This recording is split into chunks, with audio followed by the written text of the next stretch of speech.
Well, this week in New York City, all job listings must now include salary range. That's according to the New York City Commission on Human Rights. The salary listings must have a maximum and a minimum and will be based on good faith of the employer. For more on this, let's bring in Yahoo Finance's Dani Romero on how New York City employers are starting to comply. You know, there's a lot of employees that I know are curious about what the range is for similar jobs, but how quickly has compliance come up to date, and what are some of the challenges that employers are facing?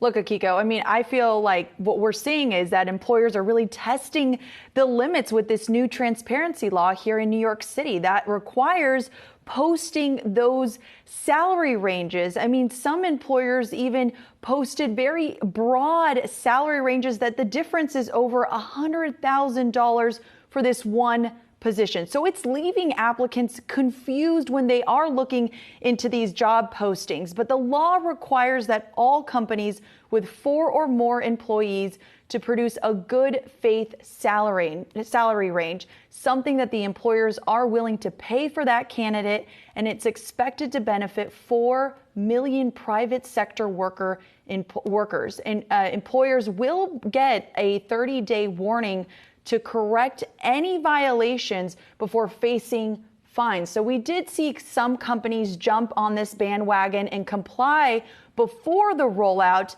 of this law. Bank of America was one of them, JP Morgan, Citigroup, Comcast. That's just to name a few, Akiko.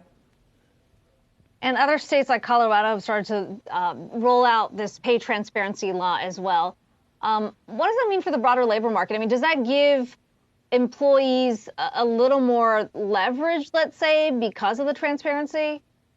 I mean, I feel like we could see this pay transparency law really roll out across the nation. I mean, California is the next one up, and they're expected to roll out their pay transparency law next year in January. So if we consider the states that have rolled out so far, which include Colorado, New York, and soon to be California, I mean, it could impact 1 in 6 workers. That is according to pay scale. So in considering these laws, I mean, these laws really aim to close the gap and racial pay gap. And those gaps are larger for women. I mean, women make 83 cents for every dollar men earn. And for women of color, the gap is even wider. So there has been some backlash, Akiko, from some of these Wall Street banks that say that it forces them to disclose too much to their rivals.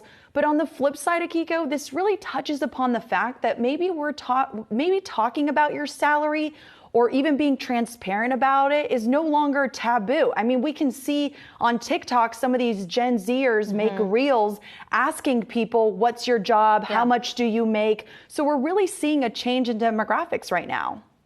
Okay, a bit of a shift in the labor market there. Dani Romero, thanks so much for that.